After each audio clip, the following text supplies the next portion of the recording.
I hope you've seen part 1 and part 2 of this series. These videos are really helpful for understanding the 3 concepts we're going to be talking about.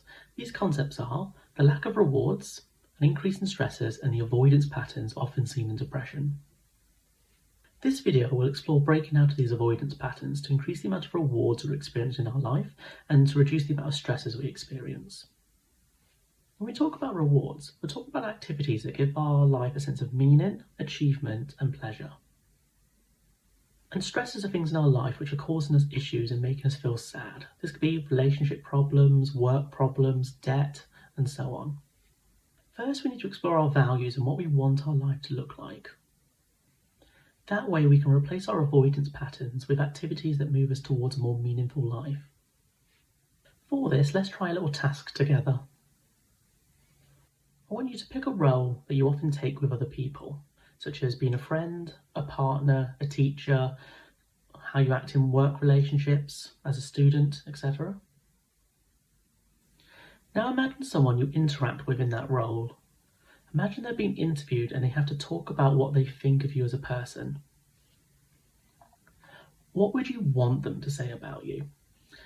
If you could by magic make them see you to be any way you want to be, how would they look at you?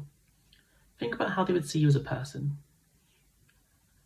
How would they talk about how you treat them and others? What would they say about what you would do if they were distressed or going through a hard time? And what would they say your greatest qualities are? These are most likely your values. And remember, when doing this, don't think about how they would actually talk about you, but how you want them to talk about you. This is how you identify what's important to you. Do this on at least 2 different roles to really explore your values. Once you know your values, make a list of activities which move you closer to living in line with these values. Now, add in activities that you used to enjoy before the depression, and activities that you want to start doing again. Add tasks that you need to do around the house or at work to remove stress from your life. This can include cleaning, cooking, hoovering, bills you need to pay, or people you need to contact. Also consider what activities will promote good physical health. Consider your sleep, diet, and exercise. If you watched my last video and completed your activity diary, have a look at what activities gave you low pleasure, achievement, and mood ratings. Think about what activities you can replace these with. Now you know what activities will help you move towards a more meaningful life. It's now about planning them in to make sure you can incorporate them into your life. Get a weekly planner and start planning in these activities.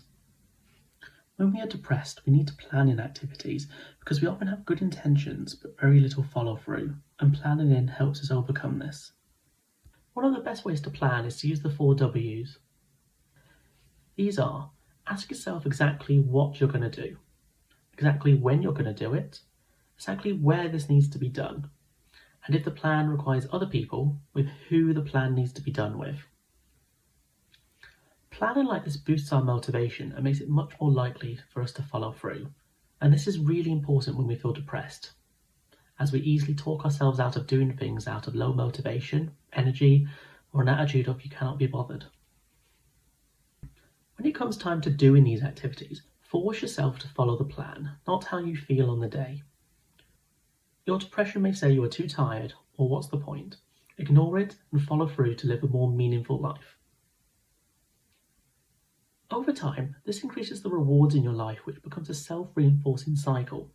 The more you do, the better you feel and the more you want to do. Your newfound activity typically also helps you overcome your stressors better over time. This stops them from dragging your mood down and slowly improves your life over time. If you notice you're avoiding anything or falling into any of these avoidance patterns, try to break out of it and do the activity regardless of how you're feeling. Or pick an activity from your list that you would like to start doing. Remember to do something rewarding, something that makes you feel a sense of pleasure, achievement, and improves your mood.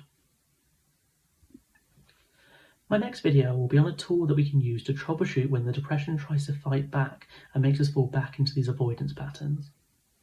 For more information, have a look at my CBT self-help guide, which includes worksheets and a step-by-step approach to overcoming depression.